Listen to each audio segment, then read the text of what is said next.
Thank you brother Lakshmi राज। परमेश्वर की नाम की स्तुति करता हूँ। दरभंगा बर्न असेंबली की ओर से होने वाला गिलगाल बाइबल स्टडी के लिए मैं धन्यवाद देता हूँ।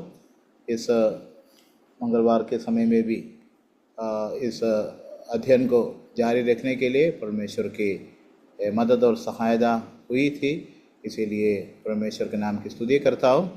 आज की अतिथिगणों को मैं स्वागत करना चाहता हूँ। परमेश्वर के दास अनसन्न पानी जो संबलपुर में सेवा करता है, आज क्लास लेंगे, परमेश्वर के वचन लाएंगे और परमेश्वर के दास को मैं स्वागत करता हूँ। और गीत गाने के लिए एल्सा और एल्विन भिलाई से जुड़े हैं, बच्चों को भी मैं स्वागत करना चाहता हूँ। और जितने प्रिय लोग जूम में जुड़े हैं सबको स्वागत करता हूँ। परमेश्वर सबको सहायता करे। आजकल मौसम थोड़ा ठीक नहीं है, बारिश है, तो इसलिए तो नेटवर्क का इश्यूज होने का संभावना है, लेकिन प्रार्थना के साथ रहिएगा तो परमेश्वर सहायता करेंगे। केरल में बहुत खूब बारिश है, नेटवर्क का इश्यूज बहुत है, इसीलिए ये संगल भी क्लास में जुड़ नहीं पा रहा था। लेकिन हम आदमी की उन्नति के लिए परमेश्वर के दास के द्वारा हम लोग वचन सुनेंगे। हम शुरुआत में 2 गाना हम लोग सुनेंगे। उसके लिए एल्सा सुसन और एल्विन सिसली को मैं अभिनंदन करना चाहता हूँ। और टू ये सिस्टर्स।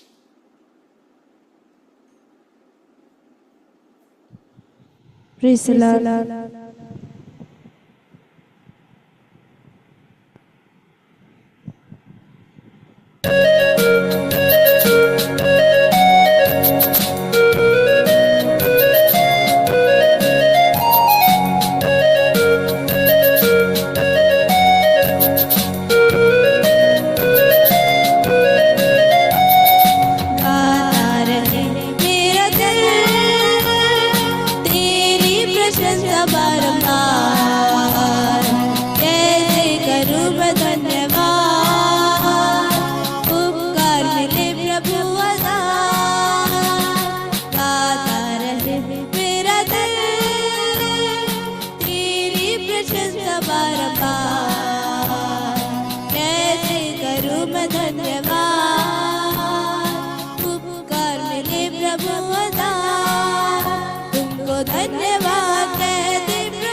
प्रभु प्रणाम।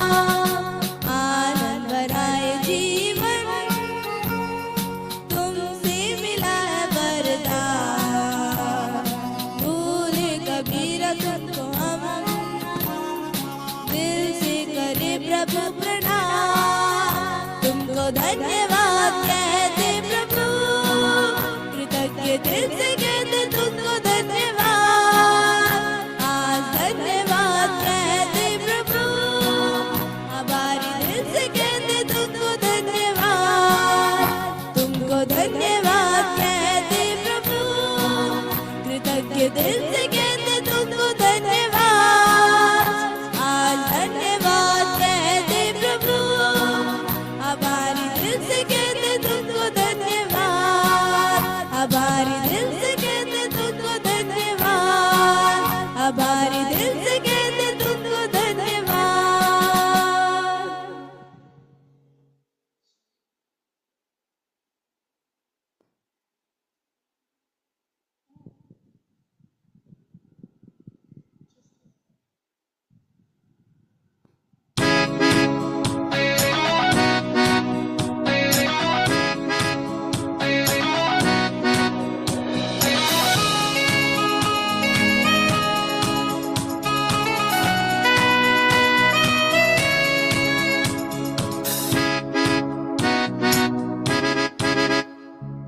राजाओं का राजा है, वो प्रभुओं का प्रभु है। राजाओं का राजा है, वो प्रभुओं का प्रभु है। प्रभु यीशु मसीह, प्रभु यीशु मसीह, प्रभु यीशु मसीह, प्रभु यीशु मसीह।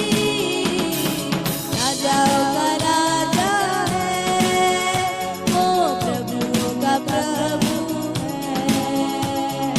राजाओं का राजा है, वो प्रभुओं का प्रभु है।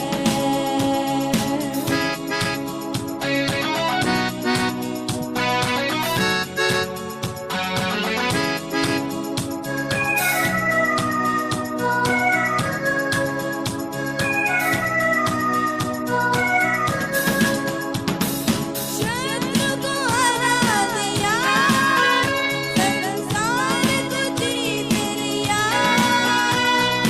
मृत्यु से पार हो गए, अनंत जीवन दिया। शत्रु को हरा दिया, को जीत लिया। मृत्यु से पार हो गए, अनंत जीवन दिया। विधियों का मालिक जो विरोधिता में डाला, विधियों का मालिक जो विरोधिता में डाला। राजाओं का राजा है, वो प्रभुओं का प्रभु है। राजाओं का राजा है, वो प्रभुओं का प्रभु है।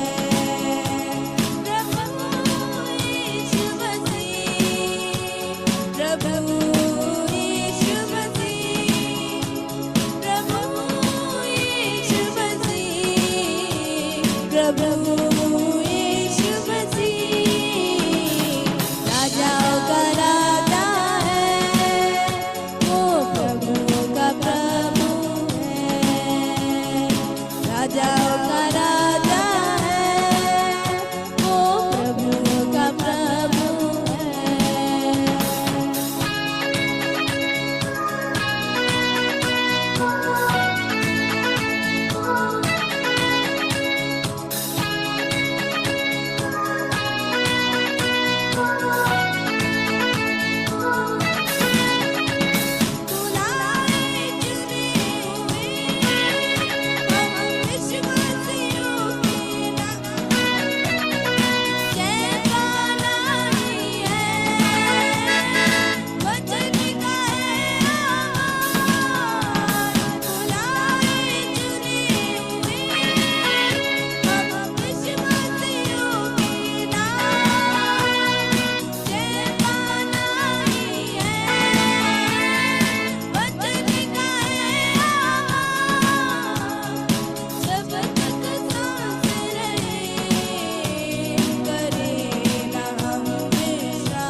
प्रेज द लॉर्ड एंड बहुत बहुत धन्यवाद। बहुत अच्छा सुंदर गीत गाने के लिए परमेश्वर ने बच्चों को सहायता किया, इसलिए मैं धन्यवाद देता हूँ। परमेश्वर कितना महान है, वो राजाओं का राजा है, प्रभुओं का प्रभु है। शत्रु को हरा दिया, वो हम सबको बचा लिया। उस परमेश्वर के लिए मैं धन्यवाद देता हूँ। परमेश्वर कितना अच्छा परमेश्वर है, इसलिए उस परमेश्वर को भी आराधना करता हूँ, स्तुति करता हूँ। उतना नहीं, हम पहले गाने में सुना कि गाता रहूँगा, हमें सर्वदा धन्यवाद करते रहूँगा उस परमेश्वर के लिए। उस परमेश्वर के नाम की स्तुति हो, परमेश्वर सबको सहायता करे।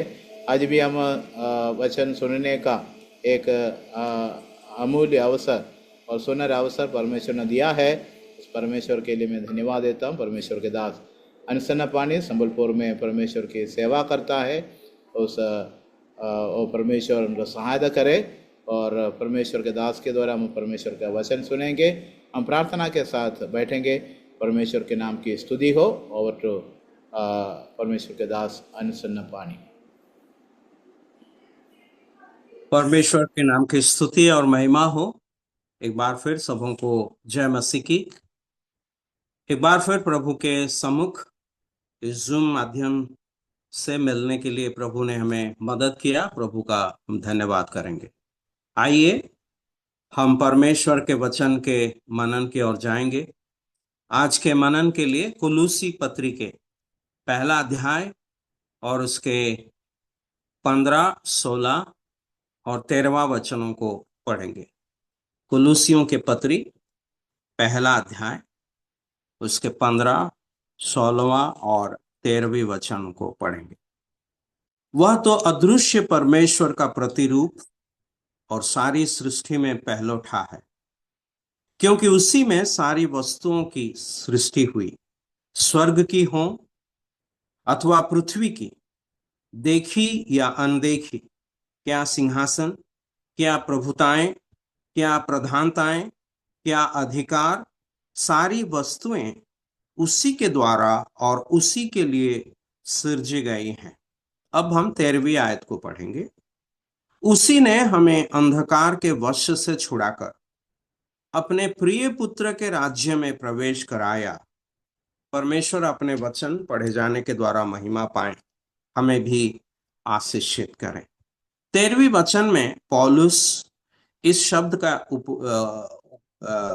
इस्तेमाल करते हैं, परमेश्वर के प्रिय पुत्र के राज्य, the kingdom of the son of God's love, the kingdom of the son of God's love, परमेश्वर के प्रिय पुत्र के राज्य। दुनिया में कई सारे राज्य आए और गए, कई राजाएं उत्पन्न हुए और वे चले गए, कई प्रकार का सिंहासन स्थापना किया गया और वे हटाए भी गए। लेकिन यहां पर एक राज्य के बारे में पढ़ते हैं जिसके बारे में परमेश्वर के वचन में बताया गया कि वो एक अविनाशी और अटल राज्य है। इस राज्य के बारे में हम यहाँ पर पढ़ते हैं, पौलुस कहते हैं विश्वासियों से कि परमेश्वर ने हमें अंधकार के वश से छुड़ाकर अपने प्रिय पुत्र के राज्य में प्रवेश कराया। हर एक विश्वासी का ये एक बहुत बड़ा सौभाग्य है कि परमेश्वर हमें उस राज्य में, जो स्थिर राज्य है, जो अविनाशी राज्य है, जो अटल राज्य है, उसमें प्रवेश कराया। लेकिन ये करने के लिए कई कामों को परमेश्वर को करना पड़ा। आइए हम इस अध्याय के 17वीं और 17 से लेकर 19वीं आयतों को भी पढ़ेंगे। कुलुसी पहला अध्याय उसके 17 से लेकर 19वें वचन तक।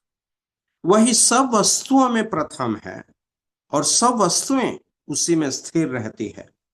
18 वही देह अर्थात कलीसिया का सिर है, वही आदि है और मरे हुओं में से जी उठने वालों में पहलोठा, कि सब बातों में वही प्रधान ठहरे।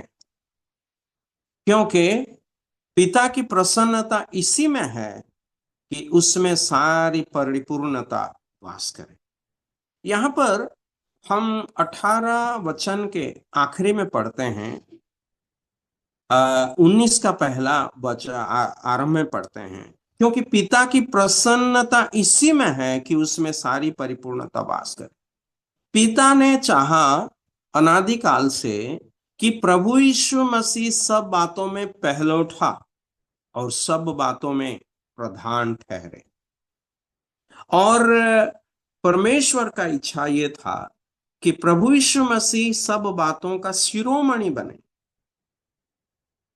लेकिन हम देखते हैं कि इसके विपरीत शैतान भी एक राज्य को खड़ा किया है।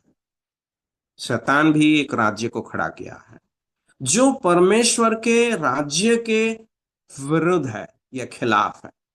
इसको हम कहते हैं, या परमेश्वर के वचन में बताया गया है, ये है संसार, दुनिया। ये जो संसार, द वर्ल्ड, ये एक शैतान के द्वारा नियंत्रित किया जा रहा एक दुनिया है। तो बाइबल में यूहन्ना रचित सुसमाचार 12 अध्याय को अगर हम जाएंगे, वहां पर प्रभु यीशु मसीह यह बताए, 12 का 31 वचन में हम पढ़ते हैं, 12 अध्याय के 31 वचन, और उसमें इस प्रकार हम पढ़ते हैं, अब इस संसार का न्याय होता है, अब इस संसार का सरदार निकाल दिया जाएगा। ये प्रभु यीशु मसीह एक भविष्यवाणी के तौर पर यहां पर कह रहे हैं। शैतान एक राज्य स्थापना किया, ये राज्य उसने स्थापना नहीं किया। हालांकि ये संसार परमेश्वर के द्वारा बनाया गया, क्योंकि कुलूसियों के पत्री पहला अध्याय में हमने देखा कि प्रभु यीशु मसीह के द्वारा परमेश्वर ने सब वस्तुओं की सृष्टि की। वो देखी है, ये देखी या अनदेखी, क्या सिंहासन, क्या प्रभुता है, क्या प्रधानता है, क्या अधिकार, सारी वस्तुएं उसी के द्वारा ने प्रभु यीशु मसीह के द्वारा और उसी के लिए सृजी गई है। तो परमेश्वर ने प्रभु यीशु मसीह के द्वारा सब कुछ बनाया, प्रभु यीशु मसीह के लिए बनाया गया। लेकिन शैतान उसके विपरीत में परमेश्वर के बनाया हुआ इस जगत को अपना वश में कर लिया। कैसे? जब पहला मनुष्य आदम को परमेश्वर इस पृथ्वी का हाकिम करके रखा था, उससे शैतान इस जगत को, संसार को चुरा करके ले गया। और उसी समय से अब पूरा संसार शैतान के अधीन में और शैतान के बंधन में पड़ा है। और हम भी, जितने लोग इस दुनिया में रहते हैं, हम भी शैतान के वश में। शैतान के जितने भी मनुष्य जाति है, आदम से लेकर सब लोग शैतान के इस संसार में रहकर उसी के बंधन में, उसी के वश में रहते हैं। लेकिन परमेश्वर ने एक काम किया जो हमने कुलूसी पहला अध्याय के 13 वचन में देखा। उसी ने हमें अंधकार के वश में से छुड़ाकर अपने प्रिय पुत्र के राज्य में प्रवेश कराया। परमेश्वर का धन्यवाद। तो यहां पर दो बातें हम देख रहे हैं, एक है शैतान का राज्य, एक है परमेश्वर का प्रिय पुत्र का राज्य। लेकिन विश्वासी को परमेश्वर ने शैतान के राज्य से अलग करके अपने प्रिय पुत्र के राज्य को ले आया, यानी स्थानांतरित किया है। लेकिन ऐसे करने के लिए परमेश्वर को कुछ काम करना पड़ा। जो सृष्टि परमेश्वर ने रचा था, इस पृथ्वी को, इस विश्व को, पाप के कारण, आदम के पाप के कारण शैतान इसे ले गया। और पाप के कारण वो पुराना जगत पुराना हो गया, इट बिकेम ओल्ड। इसको हम कहते हैं पुरानी सृष्टि, पुरानी सृष्टि। लेकिन परमेश्वर प्रभु यीशु मसीह के द्वारा एक नया सृष्टि, एक नया संसार का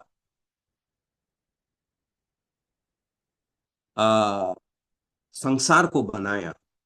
तो हम देखते हैं कि पुराना संसार से कुछ भी नया संसार में नहीं आ सकता है। और जिस पुराने संसार के हम थे, अब उसका नहीं है, क्योंकि प्रभु यीशु मसीह के द्वारा हमें छुड़ाया गया है। तो परमेश्वर ने हमें इस नया संसार में लाने के लिए, परमेश्वर के प्रिय पुत्र के राज्य में लाने के लिए कुछ काम करना पड़ा। अगर हम यूहन्ना रचित सुसमाचार 3 अध्याय का 6 आयत को देखेंगे, यूहन्ना 3 का 6, वहां पर हम ये देख सकते हैं, प्रभु यीशु मसीह जब निकोदिमस से बातें कर रहे थे, उसने निकोदिमस से इस प्रकार कहा, क्योंकि जो शरीर से जन्मा है वह शरीर है, और जो आत्मा से जन्मा है वो आत्मा है। तो यहां पर प्रभु यीशु मसीह निकोदिमस से कह रहे हैं, जो शरीर से जन्मा है वो शरीर है, जो आत्मा से जन्मा है वो आत्मा है। यहां पर 2 अलग अलग जन्म के बारे में बताया गया है। एक है शारीरिक जन्म, और एक है आत्मिक जन्म। शारीरिक जन्म शरीर से होता है, और आत्मिक जन्म आत्मा से होता है, पवित्र आत्मा से होता है।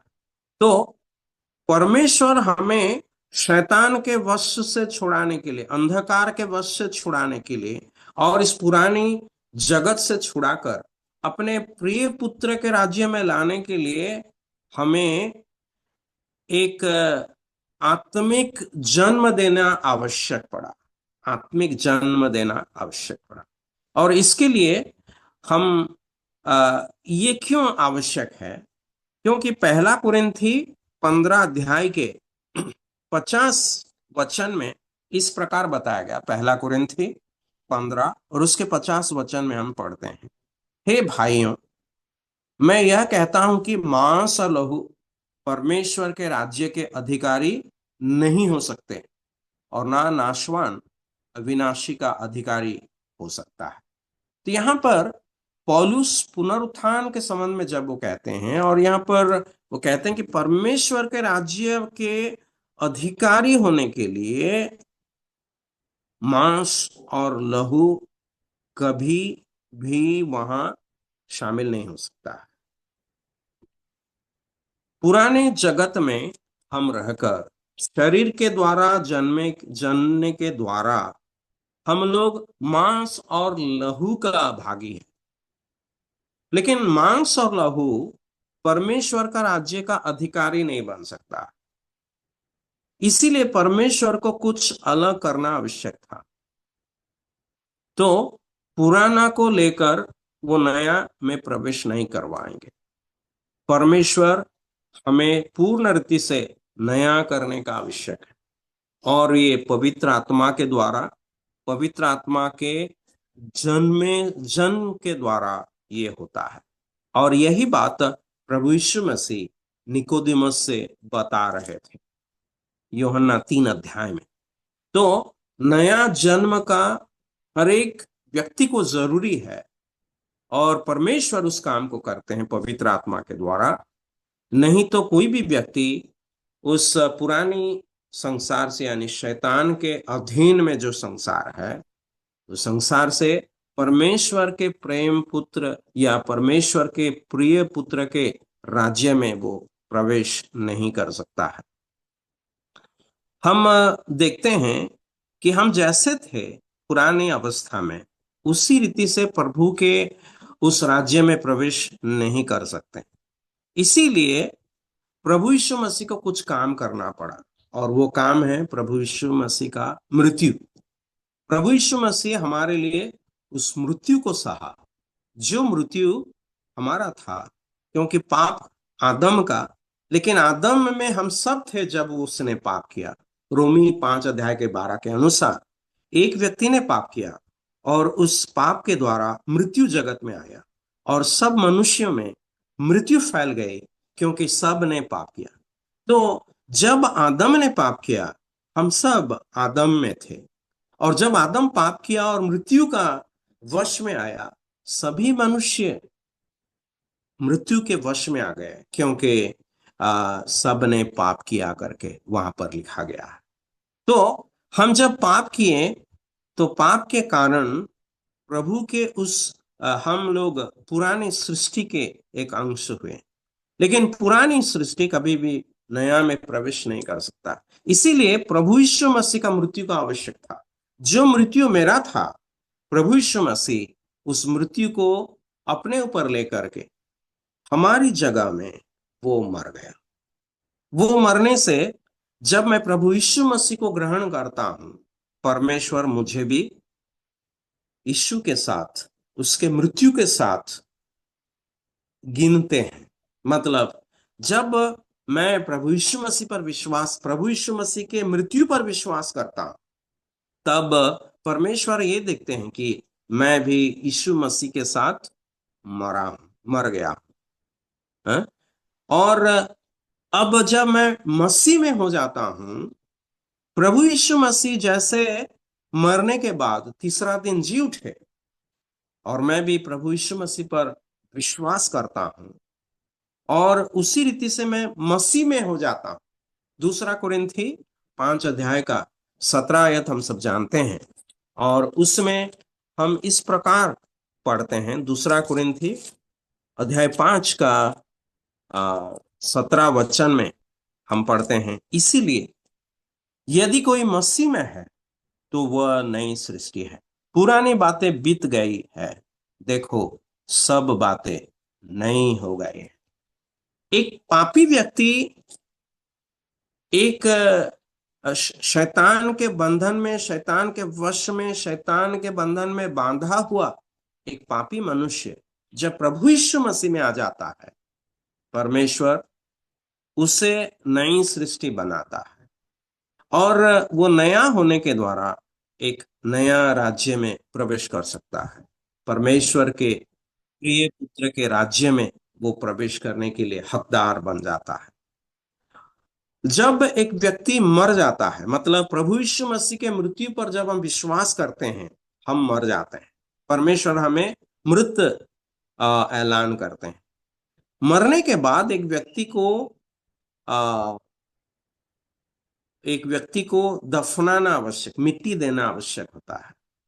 वैसे हर विश्वासी प्रभु यीशु मसीह पर विश्वास करके जब आत्मिक तौर पर वो मर जाता है, उसका दफनाना जरूरी है। इसीलिए रोमियो की पत्री 6 अध्याय का 4 वचन में पौलुस बहुत सुंदर रीति से इस बात को समझाते हैं और कहते हैं। रोमियो की पत्री 6वां अध्याय और उसके 4 वचन में हम इस प्रकार पढ़ते हैं, अतः उस मृत्यु का बपतिस्मा पाने से हम उसके साथ गाड़े गए। उस मृत्यु का बपतिस्मा पाने से हम उसके साथ गाड़े गए, ताकि जैसे मसीह पिता की महिमा के द्वारा मारे हुओं में से जिलाया गया, वैसे ही हम भी नए जीवन की सी चाल चले। यहां पर हम देखते हैं कि बपतिस्मा को गाड़े जाने का एक चित्र बताया गया। एक व्यक्ति जब मर जाता है, उसको गाड़े दिया जाता है मिट्टी में। लेकिन जब प्रभु यीशु मसीह पर एक व्यक्ति विश्वास करता है, प्रभु यीशु मसीह के क्रूस की मृत्यु पर विश्वास करता है, परमेश्वर उसे मृत ऐलान करते हैं, और मरने के बाद उसे दफनाना आवश्यक है, और उसके लिए जल की समाधि, जल के उस कब्र में उसे प्रवेश करना पड़ता है। और जब वो बपतिस्मा का उस जल, जो जल की समाधि है, उसमें जब वो प्रवेश करता है, जाके वहां से जब निकलता है, प्रभु यीशु मसीह जैसे मरे हुओं में से जी उठा, वैसा उस व्यक्ति प्रभु में मरा और प्रभु के साथ गाड़ा गया और प्रभु यीशु मसीह के साथ जी उठने का एक चित्र वहां पर दुनिया को प्रदान करता है। और इस रीति से वो हमें अपने प्रिय पुत्र के राज्य में वो अलग करते हैं।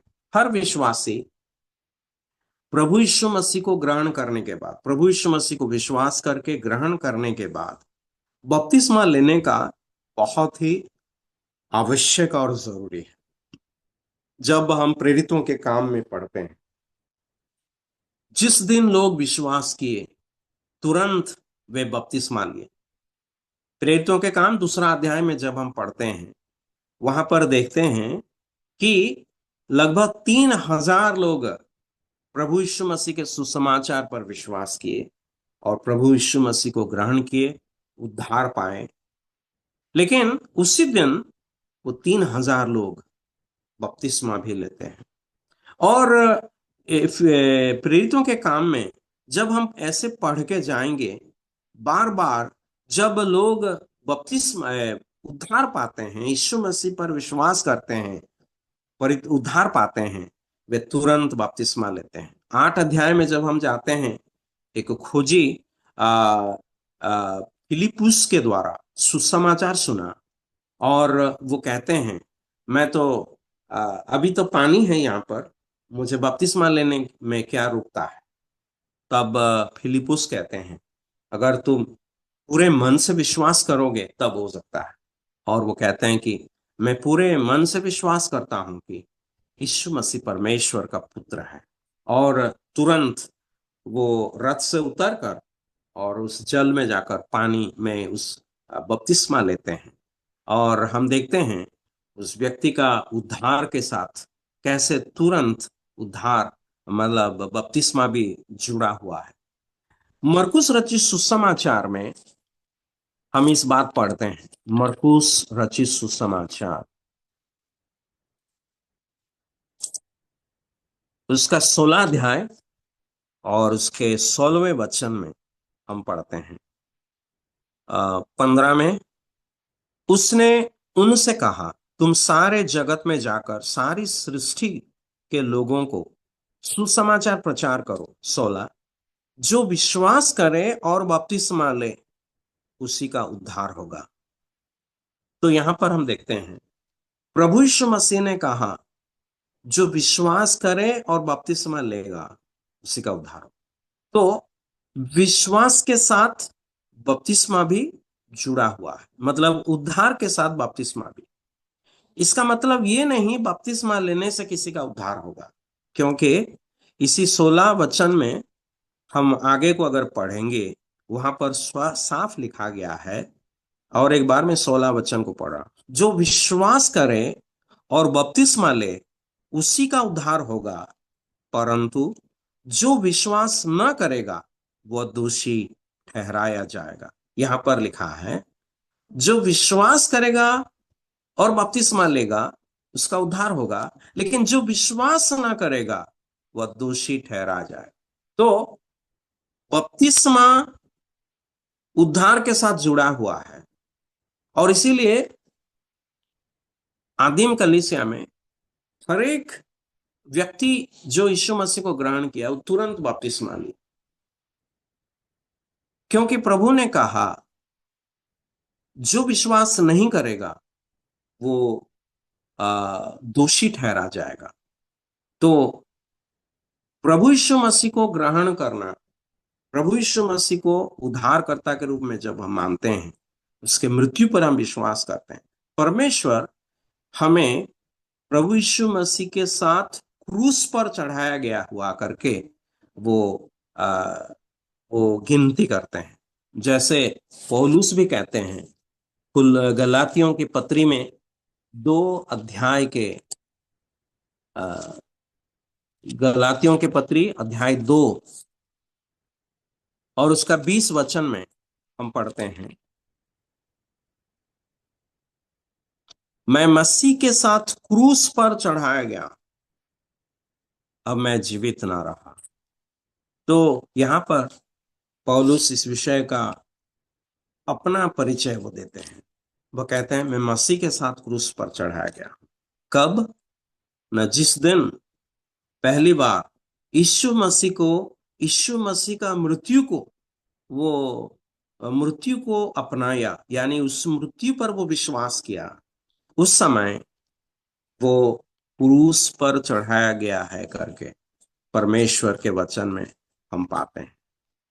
हर विश्वासी यह कहना आवश्यक है, मैं मसीह के साथ क्रूस पर चढ़ाया गया हूं। अब मैं जीवित ना रहा, पर मसीह मुझ में जीवित। और जब एक विश्वासी प्रभु यीशु मसीह पर विश्वास करके वो विश्वासी बनता है और पानी में बपतिस्मा लेता है और पानी से निकल करके आता है, वो प्रभु का नया जीवन का उस चाल चलने के लिए वो आता है और वो कहता है मैं अब मसीह अब मुझ में जीवित है। No more me but Christ liveth in me. तो प्रभु यीशु मसीह हमारे जीवन में प्रदर्शित होते हैं। जब हम क्रूस को आते हैं, क्रूस में हम छिप जाते हैं, प्रभु यीशु मसीह वहां प्रकट होते हैं परमेश्वर के नजरियों से। लेकिन जब हम बपतिस्मा लेते हैं, बपतिस्मा लेने से बाइबल में या गलातियों के पत्री में लिखा है, हम जितने भी लोग बपतिस्मा लिए हैं, हम यीशु मसीह को पहने हैं। जैसे कि बपतिस्मा के द्वारा हम एक नया वस्त्र प्राप्त करते हैं और वो वस्त्र स्वयं मसीह है। तो जब लोग हमें देखते हैं, हम मसीह के हैं, मसीह को वे देखते हैं। एक विश्वासी को जब वे देखते हैं, वे प्रभु यीशु मसीह को देखते हैं। तो यहाँ पर हम देख सकते हैं कि प्रभु ना सिर्फ हमें शैतान के वश से छुड़ाया, लेकिन वो हमें अपने प्रिय पुत्र के राज्य में वो लाया। और वहां लाने के लिए प्रभु को कुछ काम भी करना पड़ा और वो नया जन्म के द्वारा हुआ है, नया जन्म के द्वारा हुआ।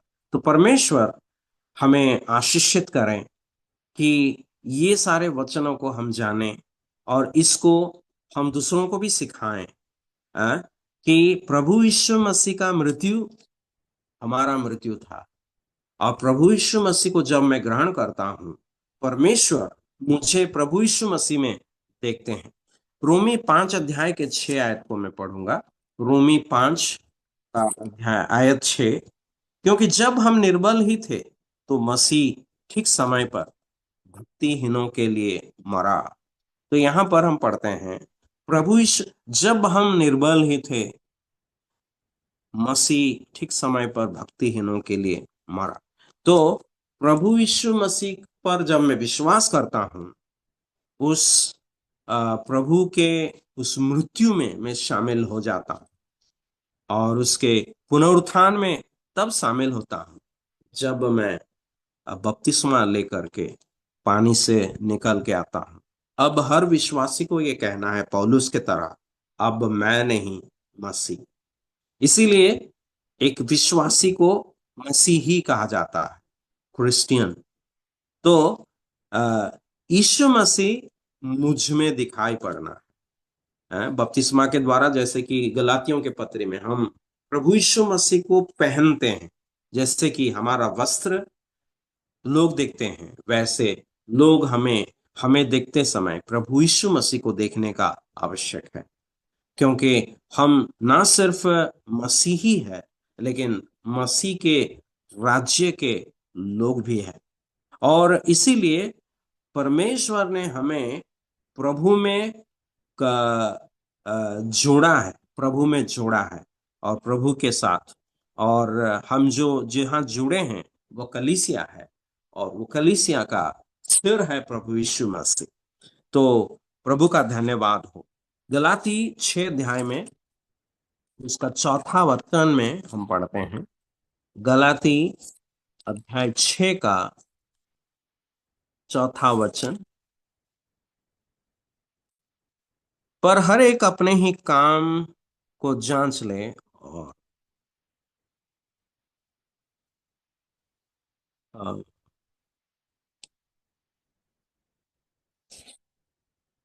6 का 4।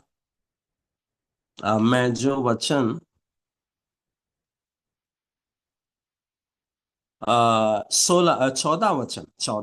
14 में, पर ऐसा ना हो कि मैं अन्य किसी बात का घमंड करूं, केवल हमारे प्रभु यीशु मसीह के क्रूस का, जिसके द्वारा संसार मेरी दृष्टि में और मैं संसार की दृष्टि में क्रूस पर चढ़ाया गया हूं। यहाँ पर कुलुसी में हमने देखा कि हम लोगों को प्रभु यीशु मसीह के राज्य में परमेश्वर ने अलग किया है? इस राज्य में हमें लाया है। लेकिन जब हम दिन प्रतिदिन के जीवन में यहाँ जीना है, प्रभु को धारण करके पहनते हुए हमें जीवन बिताना। लेकिन यहाँ पर हम पढ़ते हैं कि हर रोज मुझे ये दिखाना पड़ेगा, कि ये अनुभव करना पड़ेगा, जैसा हम 14 आयत में पढ़ें कि हमारे प्रभु यीशु मसीह के क्रूस का मैं घमंड करूं, जिसके द्वारा संसार मेरी दृष्टि में और मैं संसार की दृष्टि में क्रूस पर चढ़ाया गया। संसार जब मुझे देखती है, मुझे देखकर संसार को ये मालूम होना चाहिए कि मैं क्रूस पर चढ़ाया गया हूं मसीह के साथ, मैं मसीह का हूं। और इस बात बहुत ही गंभीर रूप से हमें ग्रहण करने का आवश्यक है। तो इस कारण हमें जब उद्धार के बारे में हमें बताया जाता है, प्रभु यीशु मसीह को हमें मुंह से स्वीकार करने का आवश्यक होता है, जो हम रोमियो के पत्री उसका 10 अध्याय के 10 वचन में पढ़ते हैं। रोमी 10 का 10 में हम पढ़ते हैं, क्योंकि धार्मिकता के लिए मन से विश्वास किया जाता है और उद्धार के लिए मुंह से अंगीकार किया जाता है। क्या हम अंगीकार करते हैं मुंह से? कि यीशु मसीह प्रभु है, यीशु मसीह प्रभु है, वो मेरा प्रभु है। पौलुस भी इस बात को वो ग्रहण किया, हर एक व्यक्ति इस बात को ग्रहण किया। जब हम प्रभु यीशु मसीह को ग्रहण करते हैं प्रभु के रूप में और उद्धारकर्ता के रूप में, मुंह से स्वीकार करते हैं, अंगीकार करते हैं, और यह बात यह है, हम शैतान के वश से छुड़ाए गए, और उस वश से छुड़ाने के लिए परमेश्वर को इस काम करना था। लेकिन अब हम जब छुड़ाए गए हैं, परमेश्वर के प्रिय पुत्र के राज्य में है, हम सबों को ये समझना आवश्यक है, ये अनुभव करना है कि मैं प्रभु के प्रिय उस राज्य में हूं जहां प्रभु मेरा सब कुछ है। और इसीलिए मुझे प्रभु में घमंड करना है, गर्व करना है। प्रभु मेरे लिए है, मैं प्रभु के लिए हूं। जैसे हम गीत गाते हैं, खुशी खुशी मनाओ में, हम मसीह के हैं, मैं मसीह का हूं, हम मसीह के हैं। तो प्रभु हमें सहायता करें, जिस राज्य में प्रभु हमें लाया है उस राज्य का योग्य चाल चले, और हम धन्यवाद देंगे प्रभु को कि हमें इस राज्य का लायक बनाए। लेकिन हम इस बात को भी स्मरण करेंगे कि कभी भी परमेश्वर के इस राज्य में मांस और लहू प्रवेश कर नहीं पाएगा। तो प्रभु हमें सहायता करें, जब इस देह में रहते हैं, शारीरिक कामों से, मांस और लहू के कार्यों से प्रभु हमें बचा के रखें, ताकि दिन प्रतिदिन के जीवन में हम एक विजय जीवन बिता सकेंगे, ताकि कोई भी पुरानी बातें हमारे जीवन में बीच बीच में प्रकट ना हो। हम हमेशा जीवन के नवीनतम अनुभव में चलने पाए, और इसीलिए परमेश्वर के आत्मा हम सबों को सहायता करे। इस छोटे से मनन में प्रभु महिमा पाए और हम सबों को आशीषित करें। सुनने के लिए बहुत बहुत धन्यवाद। प्रभु के नाम की स्तुति हो।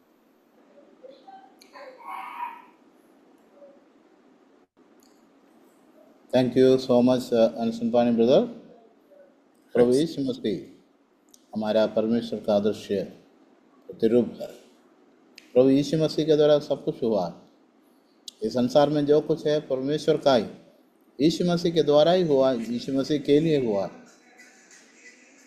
हम उस परमेश्वर के लिए धन्यवाद देता हूँ। तो हमको पाप की अवस्था से बचाया वो प्रभु यीशु मसीह। तो प्रभु यीशु मसीह के लिए धन्यवाद।